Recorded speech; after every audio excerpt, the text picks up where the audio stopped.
Welcome to Baachu Talk Equity Matters, the fiercely passionate podcast that champions diversity, equity, and inclusion through the power of human stories. Brace yourself for inspiring tales of fearless DI advocates who dare to challenge the status quo, pushing boundaries and sparking change in every corner of our world. In every episode, we'll bring you heart stirring narratives, frank discussions, and unshakable truths from those leading the charge towards a more equitable future. Today's guest is Simon Fanshawe OBE. Simon is a diversity consultant, broadcaster, and author. He's the co-founder of Diversity by Design, which supports organizations to truly diversify their senior people. His latest book, The Power of Difference, where the complexities of diversity and inclusion meet practical solution, was published in December 2021 by Kogan Page. He was voted the second most influential thinker in 2022 by HR magazine. Simon is currently on the board of Powerful Women and is a chairman of Hexagon Housing Association.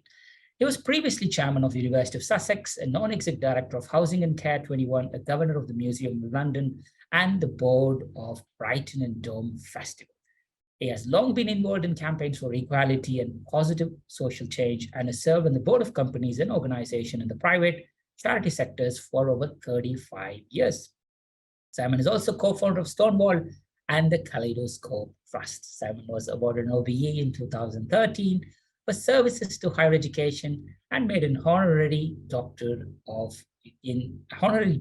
by University of Sussex for services to diversity and human rights. Welcome, Simon, to Baachu Talk Equity Matters. Thank you very much for having me. I'm delighted to be here. Simon, let's go back to the very beginning. Where were you born? And let's talk about your early life and education. Well, I suppose the significant things about my early life, I suppose, are that my father was a career soldier.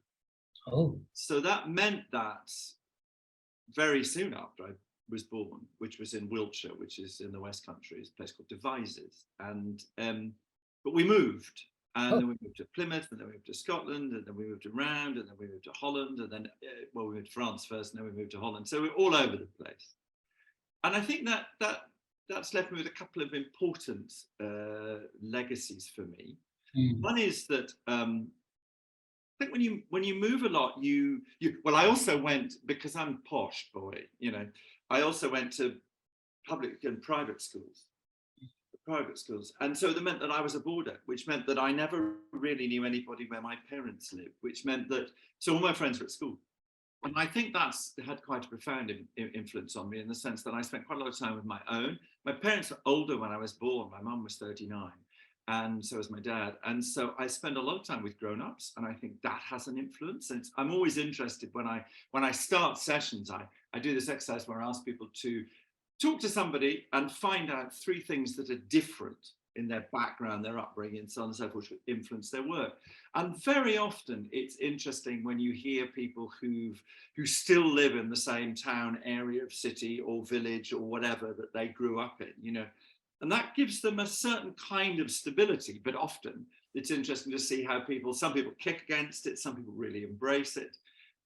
So it has a different effect on you. I embraced it in the sense that I spent a lot of time on my own. I'm reasonably happy with my own company, but I'm also quite hungry for company. I dream a lot, yes, I dream a lot, and I think about what might be a lot. I suppose that comes of spending time on your own. And I think that the moving around thing, the army thing, you end up in social situations where you have to make friends fairly quickly. Yes. And that's been really emphasized by the fact that I've never really had a job. I've always been freelance. So you form bonds quite quickly with people, and that can be good and bad. That can be good because it's lovely to make, you work with people on something, and then actually you do form a really strong connection with them. But it can also make you want to form friends too quickly. So, like all of these things, they have positives and negatives. So that's where I was born into a middle class. Well, I always make this joke. People say that I'm middle class, but I really resent it because I'm upper middle class. But I was born to, reasonably posh, classics, upper middle class army background. Moved around a lot. Went to public schools. So that, posh boy. but then I started to veer off that route. Wow. So at what point did you came back to the UK and you did your bachelor's in University of Sussex, is it? Yeah, that's right. Well, I was supposed to go to Oxford, and that was my plan, because that's what you did. Yes. I went to, as I say, posh public school, then you're on your way to Oxbridge, and off you go. And I just went there for the interview, and I got offered a place and everything. I just had this terribly strong feeling that it wasn't the right thing to do. And I put Sussex down as my second choice. And I went to Sussex the minute I went to Sussex. I realised that was the right thing to do. And that was very important for me. I mean, it was important because I did a law degree, but I didn't realise, well, I realised fairly quickly I didn't want to be a lawyer. And so Sussex gave me the breadth in a way to start making some other decisions about that, because of the structure of the courses in those days. You did a major course, but you did what we call contextuals, which meant that you were doing two things at once. And it was those wider interests that really grabbed my imagination. And I had wonderful law tutors, particularly Tom Sharp and Christopher Prout. Christopher's dead. I don't know, I think Tom's still alive. And they were brilliant at understanding that I needed other things to keep me going and interested. And then I got very involved in sort of student politics and all that. But also Sussex is very radical, liberal. And so coming out as gay at Sussex was easier, I suppose, than it might have been at other places. And living in Brighton, that was also, it was very congenial and full of lots of gay people. So that was a very, those were big big junctions in my life. What a story. I mean, like that's like 1970s, Simon? Oh yeah, you said when. I went to Sussex 1975, and then I never left Brighton. I mean, it's a bit lazy really, but I've never seen why I should leave. That's like nearly like 50 years, so more than 50 years you have spent in Brighton. And making me sound really old. I'm 66. I mean, I've been going a long time. So yes, I'm 1975. It'll be 50 years in a year and a half's time. Totally. And then what a story, because you went there as a student to University of Sussex, and in 2007 to 13, he was the chairman of the university. And later on, you got the honorary doctorate. How many students can say that, Simon? I mean, like, that's amazing. I think you went on to associate yourself with your alma mater, and then you even shaped the entire place. Talk us about Brighton, talk us about University of Sussex. Okay. Well, I absolutely can't stand the phrase, "Oh, I want to give something back." That always annoys me, because it feels to me like it's about the person who's speaking rather than the place they're speaking about. But what I did find was that Sussex had given me an enormous amount. I mean, an enormous amount. And it had really changed my life coming to Sussex. And so the opportunity to sort of re-engage with the university much later on in my life was very interesting, because what I'd realized was that Sussex had to some extent got stuck in a groove, and Sussex has an image of itself that I both like and also makes me nervous. And it's that it thinks it's really rather special, and it is. However, it's always a mistake to think you're special, because then you don't think you need to change. And Sussex needed to change. And when so in 2007, I'd been on the council for a couple of years, and the council's governing body. And I'd been asked to be on that. And in those days, people were sort of just invited, And then the Vice-Chancellor was going to leave, and he was going to leave early. And then the chairman of the council decided he was also going to go. And we had to, as a group, have a succession plan, but we had to do it to start with confidentially, because the Vice-Chancellor didn't want to announce until much later. And that was an interesting process, because it meant, I had to think, and I put myself forward. I had to think, shall I do this? And if so, what would I contribute? And so on and so forth. And that's kind of a good challenge to think, well, am I the right person to do this? So I ended up doing it. And I ended up leading the process of appointing a new Vice-Chancellor, who was a guy called Michael Farthing, who was a medic. And Michael came in with a very clear agenda about change and growth. And he was a very, very brilliant leader. And I learned a great deal from him. We all make huge mistakes when you lead big organizations. And what's important is to be upfront about them, and we can talk about them if you like. But what I really learned was firstly having become chairman in a way that wasn't open. We needed to have a set of processes for appointing people to council and as chairman that was open. So I put myself, in a sense, up for election, I suppose. But also we developed a more professional approach to getting new members of council, appraising our performance, and really trying to professionalise. And I learned a lot from thinking through that with other members of council and with Michael and the senior team at Sussex. And it was very exciting, you know, because we really were involved in the original documents of Sussex were called Making the Future. An extraordinary man called Lord Fulton was the founder of Sussex, and he had a vision for the role of education in society for the next 50 years. So when we got to the 50th anniversary, which was 2011, so I'd started early before that. So we were working up to the 50s. So we decided to call the first new strategy that we did Making the Future, because we wanted to echo the values and the commitment and what Sussex meant. And we wanted to use a John Prescott phrase, but we wanted to take those traditional values and put them into a modern setting. So that was a really interesting challenge, was how did you keep the values of Sussex, but apply them to a modern context? And well, you know, I think we did well. We rose up all the league tables, recruitment went up, we built a ton of new, we renovated a lot of the campus, we built a lot of new stuff, we built new accommodation, we offered students, all first year students, place in accommodation on campus and so on and so forth. So we really invested in the place, and I think everybody really rose to their game, which was great. And it was a very exciting moment. And I do remember appointing the new Vice Chancellor, and I hadn't quite tumbled to it at this point. But as chairman of the council, of course, I had to make the phone call. It was fantastic. So I sat in this chair in the administration building, the registrar's chair as it happens.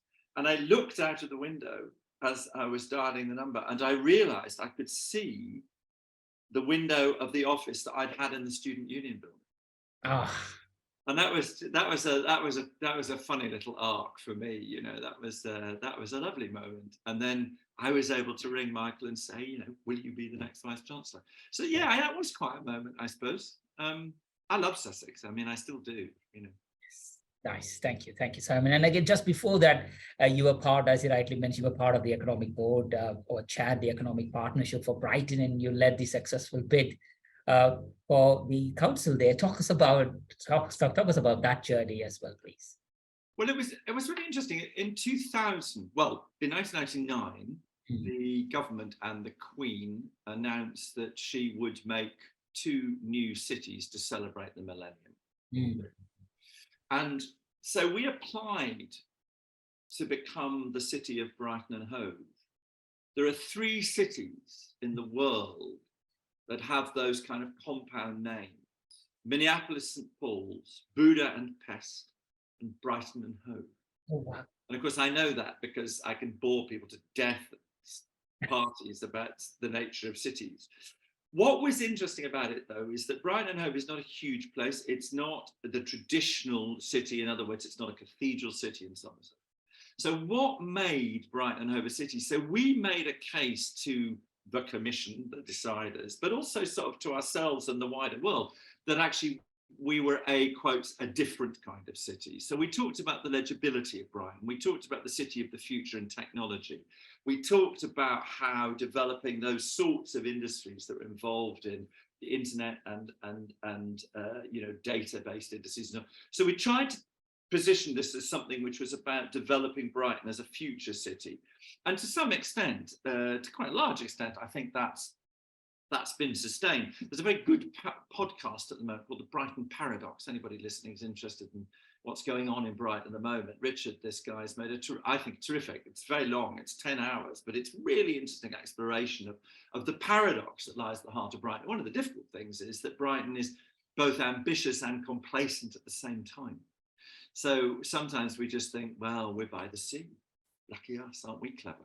You know, and then other times we think, actually, we're more than that. We're going to bust out. But we really do need, again, I think, to put a rocket under the economy in Brighton, because there's some extraordinary stuff happening. But if you look over the last 10, 20, 30 years, actually relatively few big sales of the 2 or 3 sales to big companies, you know, and that's often a sign of success. Did something develop in Brighton and grow and grow and grow, and that actually was sold into the bigger market? That can be a real sign of success. And there have been relatively few of those, although there have been some very significant ones.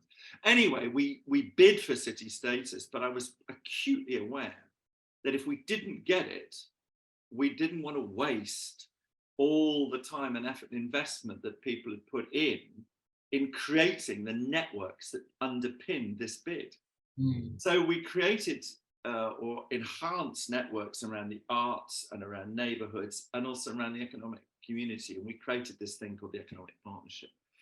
And what we did was we got an analysis of the economy in Brighton and Hove. And then we tried to people to represent that analysis around the table of the Economic Partnership with people who represented not their own companies, but their sector, their contribution to the economy. And the idea was, and I remember it really well when we got there, the idea was that those people would contribute to the good of the city. They would align their success of their individual business with the success of the city. And that became, I remember the moment when that happened was when actually the stadium, which is now universally, I think, embraced, but was controversial at the time. And the Economic Partnership, we managed to get everybody to feel confident about supporting the building of the stadium and supporting the planning application. And they knew that when they got back to their businesses, there would be people for and people against it, but they saw the good of the city in it. And that was an important moment where, in a sense, people put their own particular interests and they pooled them in a common interest. So that was quite a good moment. But I think we helped to boost the economy, and I think we helped to sustain aspects of the economy through then some of the ructions, you know, particularly the 2008 crash, but others as well. Nice, thank you, Simon. I mean, like, that's amazing. So, finished your law degree, but then, as you rightly said, you are a free soul, and you just went on, and I'm curious, learned a lot of stuff. But comedy, I mean, like, you are one of the pioneering members of what we call today as a stand-up in the UK. How was that? I mean, like, early on in the 1980s or late 1980s-ish, how was it? And talk us through about being that part of the original generation of stand-up comedy and that era. It was such a brilliant time. I'm smiling because, you know, if in the 60s you would have gone into a band, I guess, or the 70s you would have gone into a band, and then at the end of the 80s you'd gone to a punk band. And at the end of the 70s, sorry, you'd go into a punk band. But then by the 80s, it really started at the end of the 70s, a similar movement in comedy, a sort of punk movement. And I just, you know, I mean, the thing that's so odd about it was that it was possible. When you think back on it, it's quite strange. You think, well, I'm going to be a comedian. Really? And my poor parents, I mean, you know, sort of my dad, bless my dad, you know, he never saw me, unfortunately, you know, win the Perrier and be successful because he died of cancer in 1984. But he, you can imagine, you know, this kind of career army guy, you know, and off I'd been. And first of all, I'd not gone to Oxford. Then I'd come out as gay. Then I thought I was going to be a comedian. And they were fantastic, my parents. They always went, oh, really? Not doing well, you know. You know, they were so nice about it and so good, you know, encouraging about it.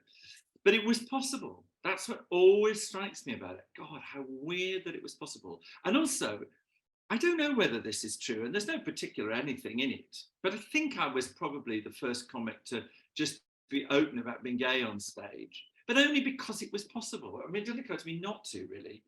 Julian Clary, who, dear chum, and much more brilliant than me, and much more famous and successful than me, you know, he's the one that's in a sense really opened up a lot of the space. And now there's tons and tons of gay voices out there, which is great. But I think I was sort of one of the originals, or the original, or whatever. And that's always been quite fun to look back on because it didn't seem odd. That's the key thing. It didn't seem odd.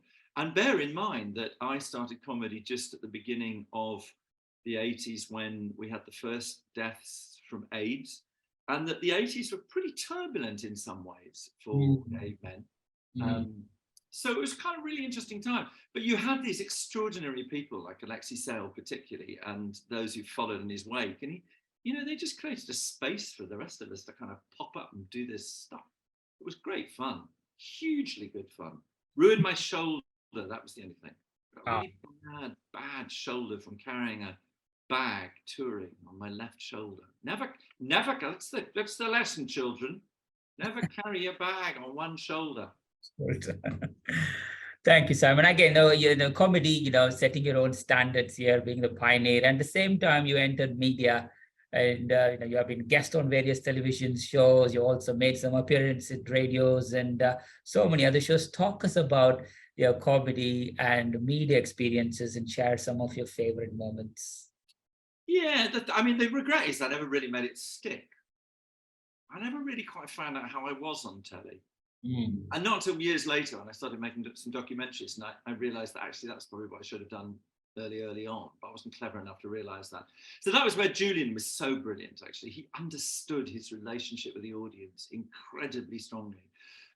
He just had an instinctive sense of how they saw him and how he saw them and how to make that relationship work. And I don't think I ever had that actually early on. I think I had it live, but I don't think I ever got it on television. So that was, I guess, a disappointment. But it didn't stop there being some amazing times. I mean, there were some extraordinary moments. To be honest, the things that I really remember were the extraordinary big benefits when we used to do these fundraisers for, I don't know, all sorts of things. And they were funny because, always what would happen was, the show would begin and then they put on some film about something ghastly that was happening to some group of people in the world. They're being tortured or they were dying or, oh my God, I don't know what was happening. And they'd show this film, which had everybody in tears, and they'd say, and now the comedy. It was the most bizarre introduction, to these things. But we used to do these great big venues. There was always a huge star at the top, and the bills were always hours long. These shows lasted for 4 hours, but they were just amazing opportunities just to work with other people, mess about, do stuff that was contributing. So those are some of my fond memories. And then doing Edinburgh Festival, I really, really enjoyed that. And I did that on my own. I did that in pairs. I did it with Jenny LeCote one year and Oscar McLennan. We did 3 of us. I did it with Arnold Brown and Liz Lockhead. We did 3 of us. And then I did a load of solo shows. And that was really good fun, just doing 3 weeks in that extraordinary. Jonathan Miller, the great satirist and opera director and intellectual, used to call it a Darwinian crapshoot.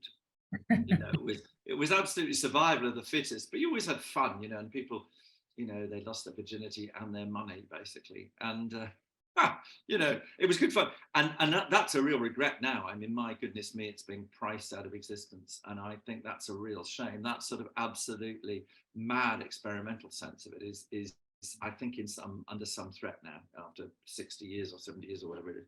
But we had real fun. So that was what I did in the 80s. And then I won the Perrier in 89, which sort of comedy competition. I mean, it's not nice to be put up against your competitors, but it's fun to win. Totally. So that was fun. So yeah, it was a nice decade, interesting decade.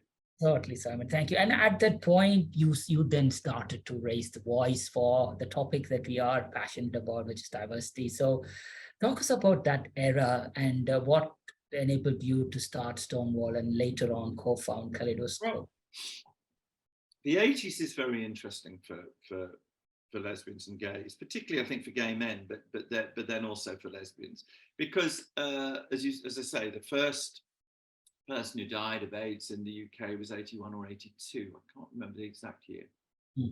So the 80s was a peculiar year. You need to go back a bit, really. You need to think back to 1957. So if you think back to the Wolfenden Report, which was a famous report commissioned by Parliament on homosexuality and prostitution. And it was run by this guy called Wolfenden, who was not a liberal, really. He was really quite a traditional conservative, and it had a funny membership in the sense that it sort of had the Mothers Union was on it, I think, and some Christian organisations, and then some social reformers, and then it's a very eclectic mix of people, and it took evidence from all sorts. Here was the interesting thing, though. It showed us the beginnings of the reform on the decriminalisation of homosexuality and the reform of the laws. Interestingly, though, it didn't take a position on the rightness or wrongness of homosexuality. Wolfenden famously said that it was a question of whether the state should be involved in people's personal morality or immorality. Yeah. So the whole deal was that it was about the role of the state in relation to people's private lives. And that tells you something interesting about the state of reform on the issue of homosexuality in the law, because actually in the UK, it's been achieved by not asking people to take a kind of moral view about gays and lesbians. It's always been about a bigger issue. That's important because when it came to 1967, which was the act that decriminalized homosexuality, at least partially, but enabled it not to be illegal, that was based on again, this idea about whether the state should intervene in people's private lives. It wasn't based on an approval or not. And there are loads of speeches you can read in the debates around the 1967 Act, which are really about these poor, benighted homosexuals who will live these, tragic lives. And so it goes on, which, by the way, was a bit belied by the actual lives that many of these people live. But the point about it was that the thing that homosexuals, gays and lesbians have got is visibility. You can't go back into a white closet. You are identifiably a man of Asian origin. I can pass as all sorts. I can pass as heterosexual if I so desired. And that's very important recognition in relation to how things change for gay people. So visibility is incredibly important. So what happened in 67 was that finally being visible wasn't being illegal. Okay, so people could be visible. So what sprouted then were all these networks, everything from, fell walking and sailing and knitting and reading to politics, to revolutionary stuff, to squats, to all these things, all these lesbian and gay things started emerging and a subculture started to be built. And they're incredible networks. So 67, 77, 82, AIDS, all these networks sprung into life. And there was an infrastructure, if you like, a personal sort of infrastructure of individuals. And as AIDS became this huge threat, suddenly there were the people who could set up the buddying networks in order to support people. Because no one cared that we were dying. The officials didn't care. I mean, famously in America, Ronald Reagan refused to mention AIDS for absolute years of his 8 years of presidency. In this country, it was different. The Margaret Thatcher's government did do the big advertising campaign, and that made a remarkable dent on the rate of infections. And it made it a national debate, and it made a space in which we could do things. But it took a long time to get the care and the buddying and the support for people. So what you saw was these networks springing into life. So first of all, they were budding and literally just supporting people and holding their hands and making sure they had food to eat and they died in dignity. Then you had people who were pressurizing and they were learning. They became experts in a way that was extraordinary. I mean, the sort of image that we had of being sort of, dilly-dolly sort of, silly sort of gay men, who the sensible left, would build the barricades and wear the donkey jackets. And we were always, having the parties and bringing the champagne. And we were seen as flippity-gibbets and rather irrelevant. Suddenly, people demonstrated a maturity in their response, which was absolutely remarkable. People became huge experts on the possible treatments, the causes, and they campaigned. So you had the buddying, you had the campaigning, and then you had a remarkable group of medics who started to do the real fundamental research that needed to be done. And that sort of three-cornered, and that, it's a sort of three-cornered stool, isn't it? Three-legged stool with philanthropy, managed the campaigning, philanthropy, the medical research, and the buddying. That really changed the face of the stigma of AIDS and the actual treatment of AIDS in the 80s. So by the time you got to the end of the 80s, that stigma, though, was still a political weapon. And so the right wing of the Conservative Party decided, and you can still see it, the thing about lesbians and gays is they decided we were a dog whistle, and we're a great dog whistle. If you're left and liberal and you want to look very liberal, some of my best friends, then they do it around race as well, white people go, I've got an Asian friend. They do. Well, that's what I've got a gay friend. Some of my best friends are Jews. All that. So on one hand, we're very good at making people look liberal, but on the other hand, we're also very good at making people look illiberal. If you're on the right, you want to do something where, literally in Brighton, for instance, there were Tory councillors going around the council estate saying, they're not painting your front door because they're putting money into pride. We're a very handy political tool. And so what was introduced was this thing called Section 28. And Section 28 was really using us, lesbians and gays, as a stick to beat the so-called loony left authorities, as they were known. Haringey, Brent, Hackney, all that lot, Brixton. Because they had adopted, or at least given cover to and funding to, lesbian and gay campaigns and, sexual and relationship education, so on and so forth. And so Section 28 was used as a weapon to beat us. And so we set up Stonewall because we realized that we didn't have one weapon in our armory, and that was the ability to lobby Parliament and lawmakers consistently. So we set up Stonewall with that idea that we would go for equality. And the key thing about it, what I think is interesting about the diversity question, is the tactic, again, wasn't to talk about homosexuality as such. It was to talk about how we could build a platform from which lesbians and gays could make a contribution to a society that we all wanted to live in. So you could say to people, do you think it's right that a group of people should be discriminated against under the law just because they belong to that group? And of course, lots of religious people, Muslims, Jews, Catholics, they understand what you mean by that.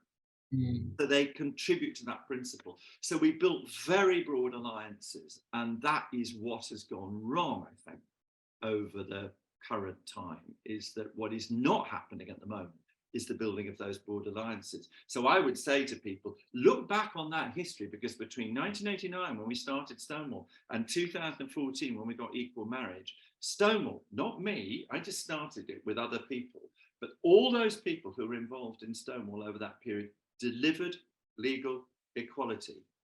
Yes. They delivered total success. It's worth reflecting for a minute. What was the value of the way in which Stonewall went about that? And what have we lost and are not gaining? And why are we not gaining the kind of victories we want to gain now? Thank you, Simon. Again, over these years as a co-founder of both Stonewall and Kaleidoscope Trust, what are your thoughts on the progress that has been made in advancing the rights of the LGBTQ plus community, and what more needs to be done to achieve the true equality? Well, the first thing is, I think we have to understand that what we did in law was to advance the rights of lesbians and gays. Now there's this phrase LGBTQ plus, which you just used, which is very common. Actually, that's not a group of people. In my view, it describes a group of ideas.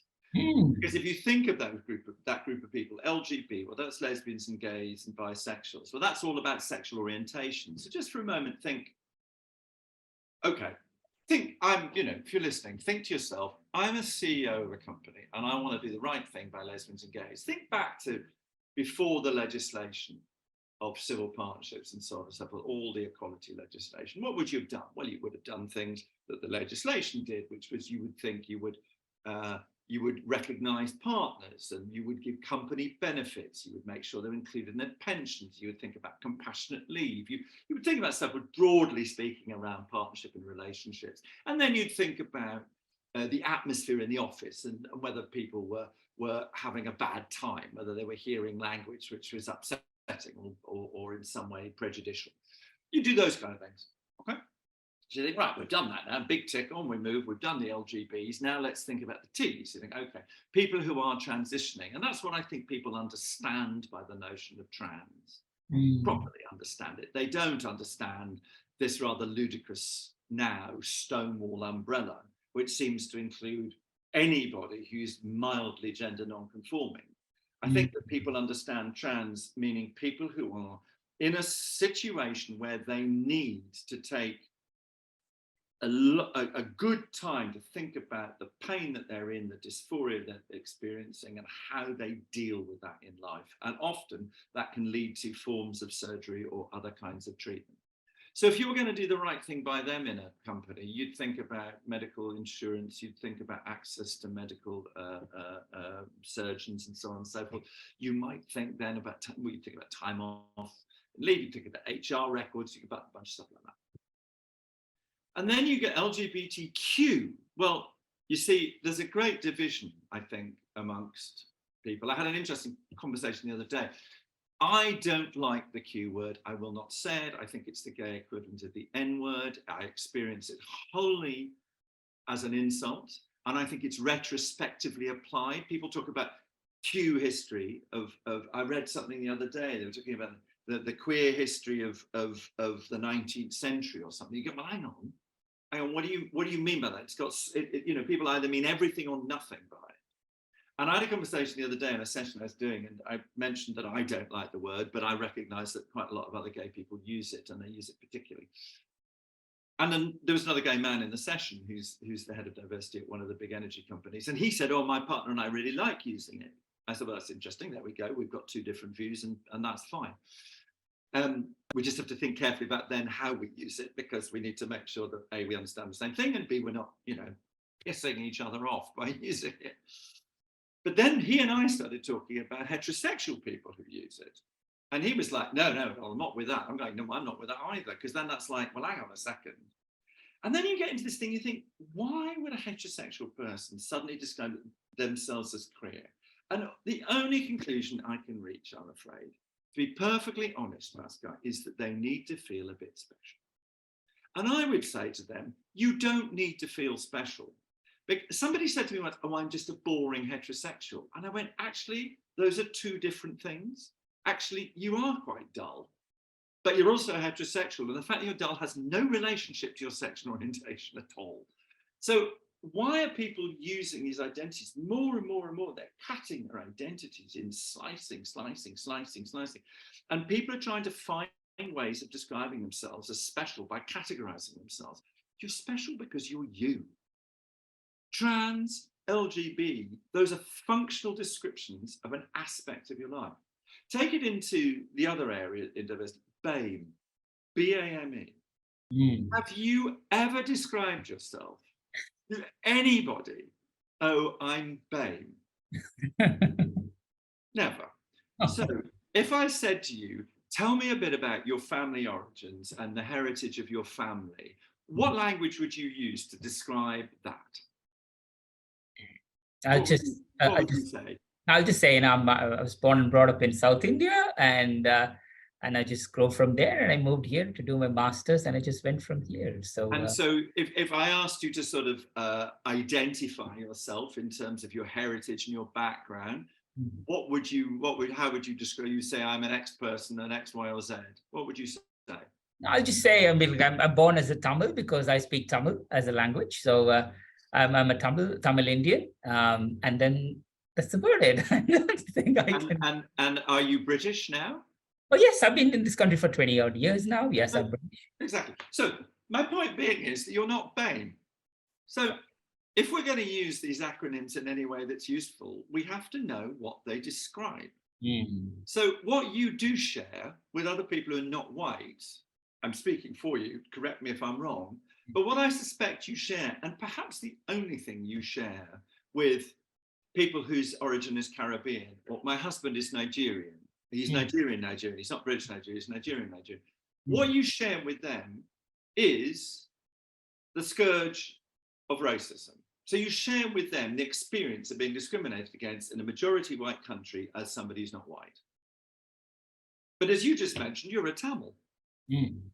So if you were a Muslim from, you know, the South Asian continent, or, you know, et cetera, what unifies, you know, somebody who's from the Far East with somebody who's a Tamil from South India, and you know what I'm saying. Yes, so the trouble at the moment is that we seem to be putting people back into big categories, then defining them in a singular way. And that's precisely what I spent my life fighting, trying to get away from. So my mother once asked me, bless her, I turned up in the afternoon, some Saturday afternoon. My brother had this little house in the country, and we went to stay there some weekend. And I turned up on a Saturday afternoon, you know, with the placard. and the aubergine coloured hair and the earring, you know, and the dungarees and the kickers, you know, something, F you, I'm gay, you know, whatever. And my mother said, it's 4 to 6, and my mother was always aware that it was 6 anywhere in the world, you know, gin time. And she said to me, why do you all have to make so much noise about it?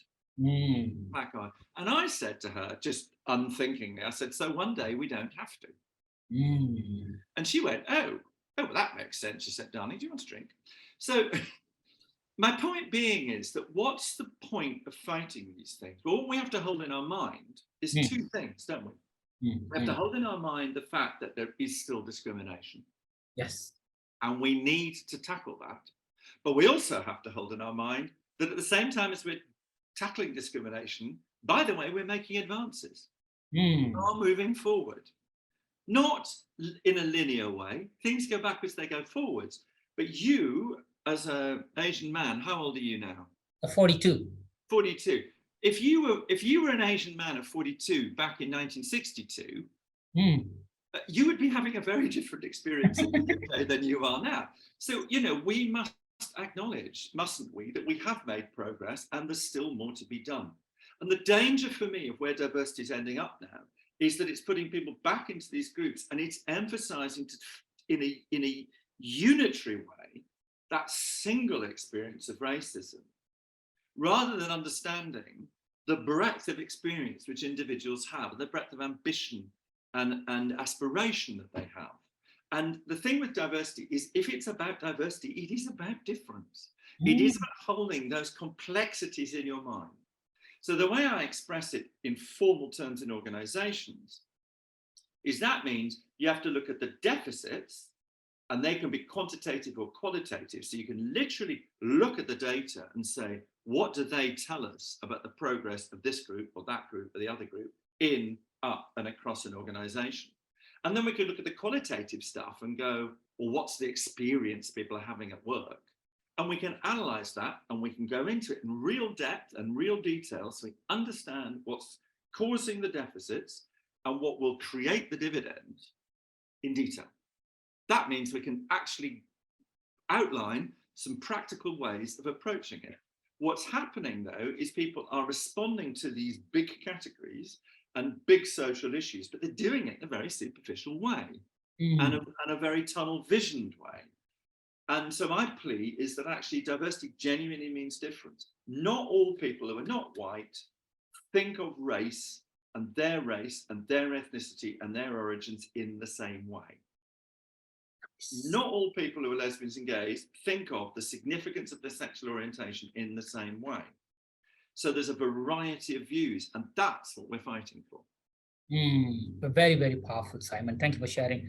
Simon, you know, from one end, you know, you started off law to being a comic, then to media, then to start some powerful organizations to stand for the lesbian gay rights. And then you also published, you know, at least 3 books, you know, so, or interesting policy related association. Talk us through about all your books, starting from the book that you did with Danny, you know, early on, with the Institute of Policy think tank, then your subsequent 2 books as well. Oh yeah, no, that's right. We did. It's so nice. He is called Danny. His full name is Dhananjayan Sriskandaratne. Yes. And I just think, I always do this joke with Danny. I always think, well, if you're going to write a policy booklet or pamphlet or whatever you call it with something, you need to know how to pronounce their name.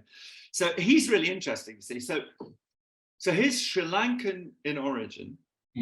He was brought up in Australia and Sweden, and he lives in Britain. He's a British citizen.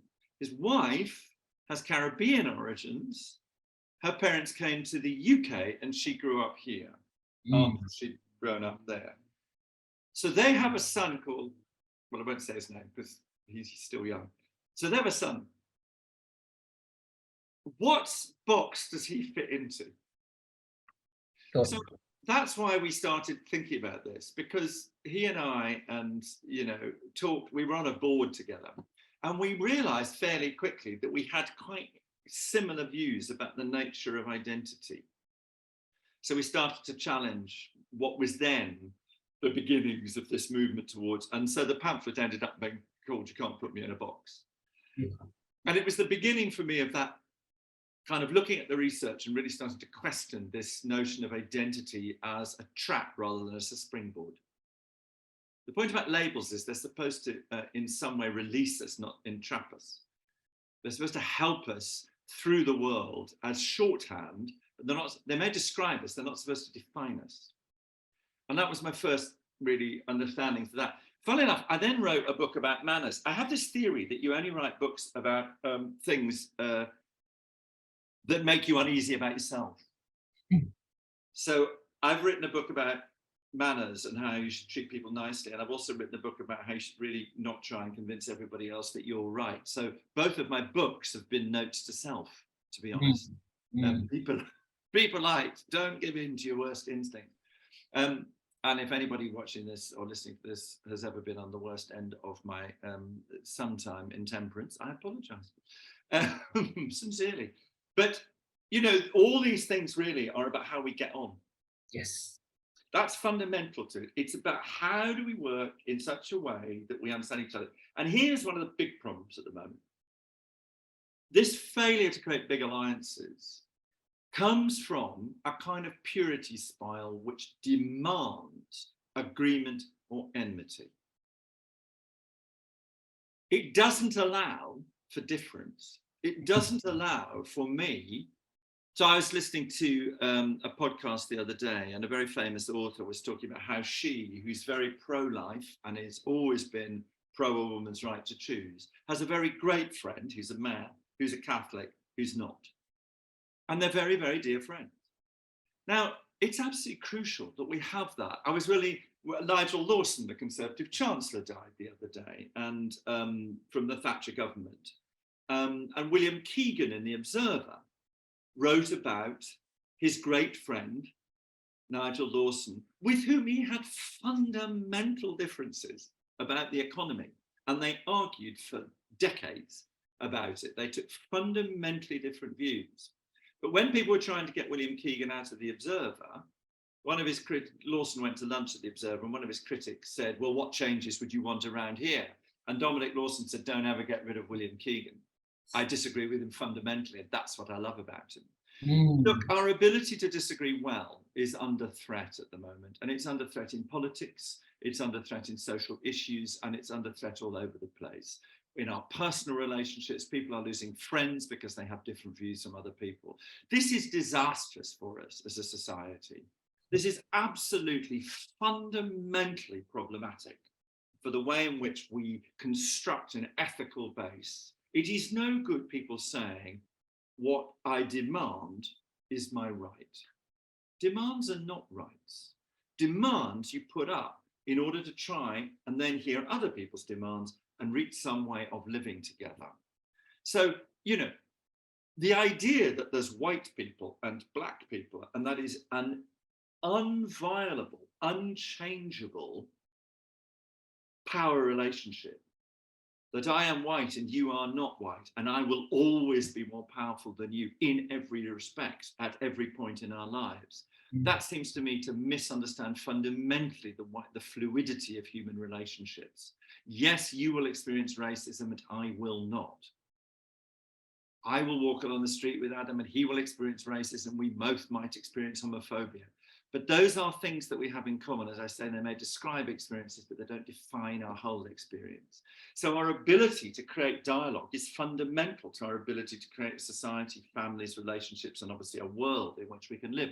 And at the moment, what's happening is that you're finding that people who have a view about the immutability of sex, for instance, so they're so-called gender critical, are being literally hounded by people who are claiming to be trans activists. Now, what these activists think they're doing, what world they think they're creating, where they can force people and scream at people and shout at people until they agree with them, I do not understand. And so my plea, my books, my work and diversity is about what does diversity really mean? Well, it means seeing difference, valuing it, and then understanding how we combine it. At work, we only have one thing in common, and that is our objectives, our goals. And we combine through our differences to achieve them. If you think You and I have got a bunch of friends together and we're going for a picnic. If you and I sat and organised that, we'd think, who's good at this food? Who's good at drink? Who's good at tents? Who knows the parks? That's what we'd do. We'd find out what everybody different could contribute, and that's how we'd end up arranging the picnic. Work is the same. We're thrust into work almost completely abstractly. Who knows? We don't like the people we work with necessarily. We don't know them. We've got that thing in common that we're working together. So we contribute through our differences. That's what diversity means. And when it comes to inclusion, it does not mean you have to think like this, speak like this, and behave like this, or we'll exclude you. It means that because we're humans, we'll clash, and we need to understand and learn how to deal with that properly and well. And I always think behavior, people mustn't assume malign intent in behavior.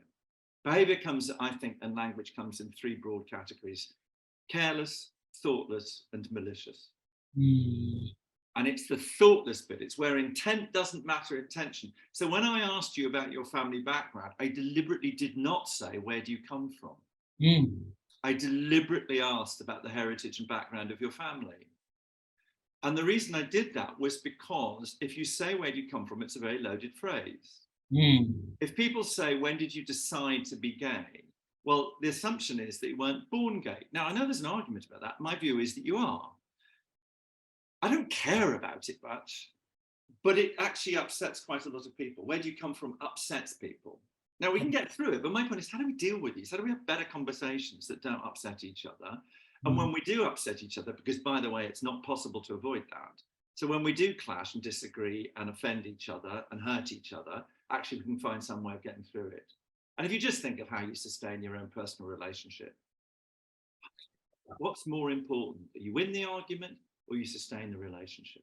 And the trouble with society is we can't divorce each other. You can't walk away from each other. There are elements that we don't want to be with. Yeah, there are elements that we don't want to be with. But it's not enough now just to point the finger. Accusations, they define the crime. They find you guilty.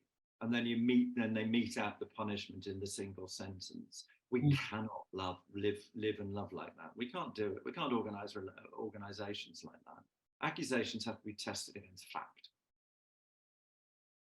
Simon, what a powerful message, Simon. Thank you for sharing. I think there is commonality within the differences, and you also shared some very interesting insights. In your personal life, you also had the opportunity to the kind of coming from a comic or having humor and satire behind the sleeves also helps to discuss these complex subject in a much more light-hearted way as well. And I'm sure it appeals to me. It always makes me laugh, when I get asked to do conferences, always people say, what is the thread that runs through, trying to be the lawyer and then being the comic and then being the broadcaster and then being the campaigner and then being, whatever. I tell you what, it's the two things. One is I'm clearly crap at everything. I can't hold down a job, number one. And number two, though, the one thing that sticks through is advocacy, is the idea that you've got to find a way of trying to advocate for issues and change in ways that people will hear you. Yes. And so I'm going back to stand-up. I did 5 shows in Edinburgh, first time in 30 years. I didn't do it for 30 years, I always say, because Fergie and Andrew's divorce affected me very, very deeply. So I'm going back to stand up because I want to find another way of interacting with people around this stuff and go back to seeing if I can find the human. But that's the point. This stuff is not pious. It's not laughing. I mean, this idea of diversity and inclusion means you can't make jokes at work. Of course, it doesn't mean you can't make jokes at work. But what you have to remember is that jokes can be very divisive. Laughter can be very divisive. But what you have to do is try and do it in a way that has warmth to it, that has genuine embrace to it. That's what you do at work. That's what you laugh at work, And so laughing at these issues and finding humor in them is a way of us embracing them with a greater degree of warmth and therefore change. Totally, Simon. Do you have any favorite joke or a humorous anecdote that you use? I've got too many. I'm much funnier when I'm paid too.